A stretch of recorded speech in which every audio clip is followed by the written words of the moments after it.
those guys can justify a lot of stuff because that's in the culture. Like, our culture is talking shit to each other. Like, the way we talk shit to each other, like, there's a lot of people in a lot of other jobs that would have a giant problem with what you and I think is awesome. Yeah. Like, if you cracked on me and it was fucking awesome and we're all howling, like, I could get you in real trouble if we were accountants. Yeah.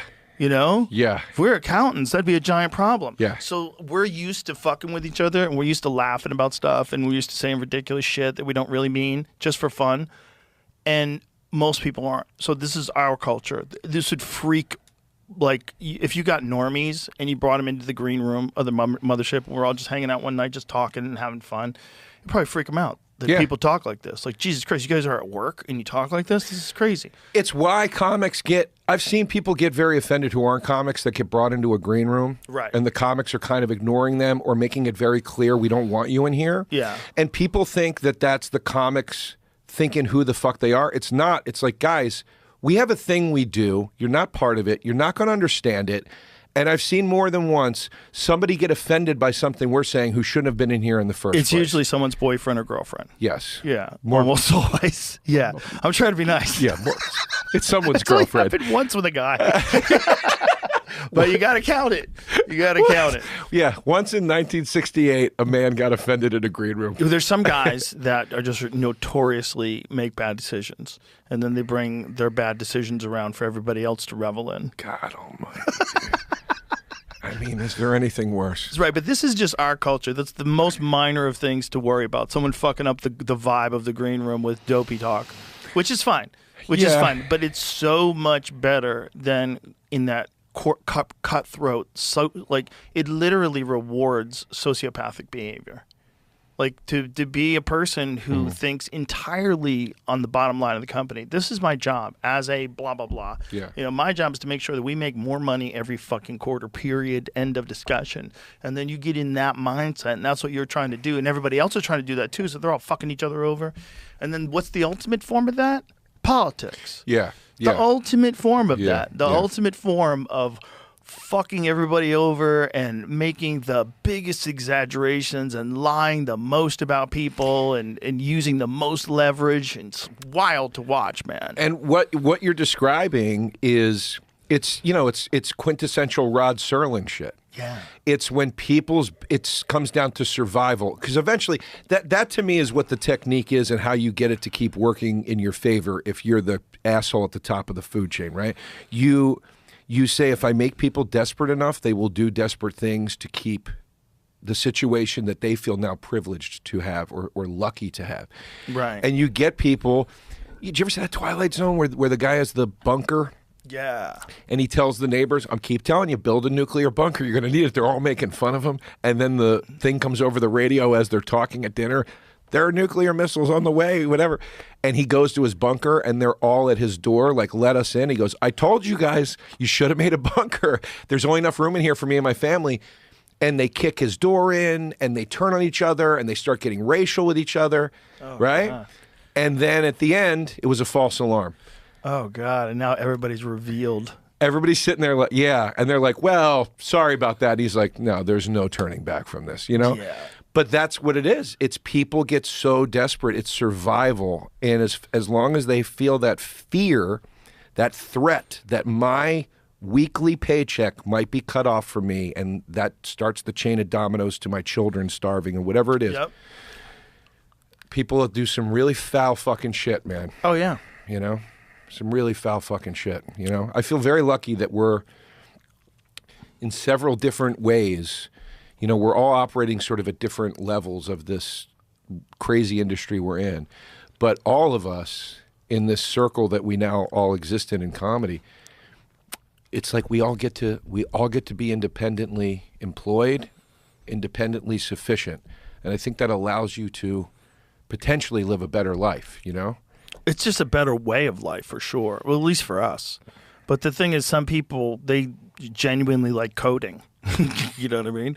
Right. So it's like, unless you can get a job off-site where they don't even let you do that anymore. Now they're making people go back to work, which is so interesting. Because there was a few people that fucked it up for everybody else, probably. It was like a bunch of lazy people who fucked off and didn't really do their work and kind of like half-assed everything because they were at home in their fucking pajamas and they didn't want to go back to work. Yeah.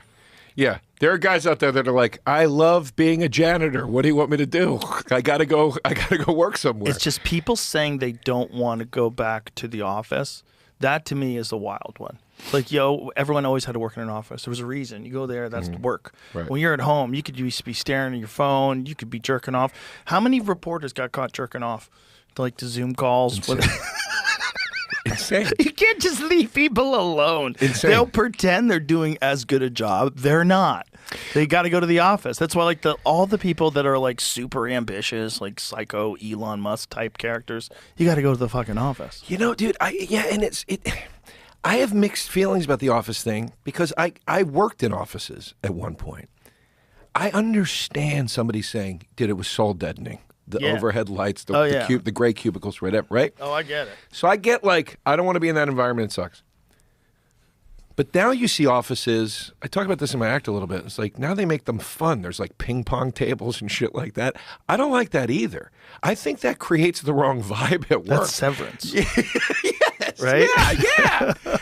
It should be just soul deadening enough that you feel like I must work. Yes. But maybe not, I want to hang myself. God. You know?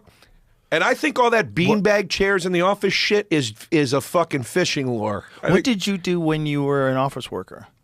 This episode is brought to you by the Farmer's Dog. I think we can all agree that eating highly processed food for every meal isn't optimal. So why is processed food the status quo for dog food? Because that's what kibble is, an ultra-processed food. But a healthy alternative exists, the Farmer's Dog. They make fresh food for dogs.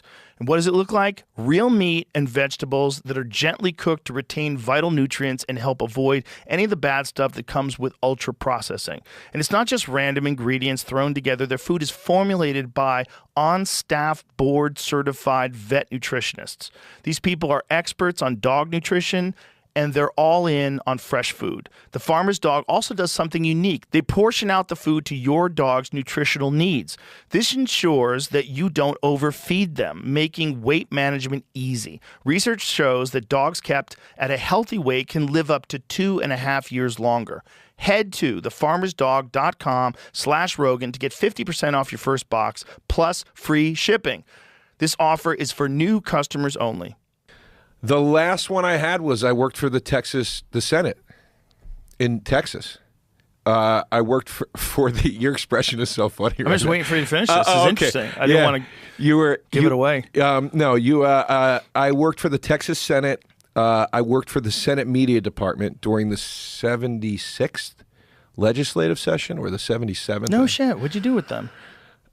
So I went to college for production, video and audio production.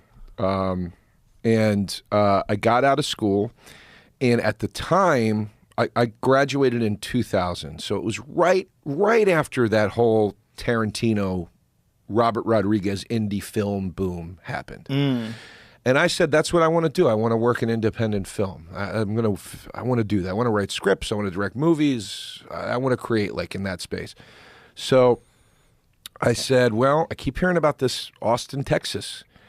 Robert Rodriguez is from there. Who's the guy? Slacker. The guy that did Slacker and Dazed and Confused. And Richard Linklater. He was from here. And I'm like, well, those guys are doing stuff down there. And, I had no fucking concept how any of it worked. Right. So I moved down here. I met a few people that had the same interest. I was like, yeah, this is what I want to do. Immediately, they were like, yeah, get in fucking line, buddy. Good luck. Right? So I got a job.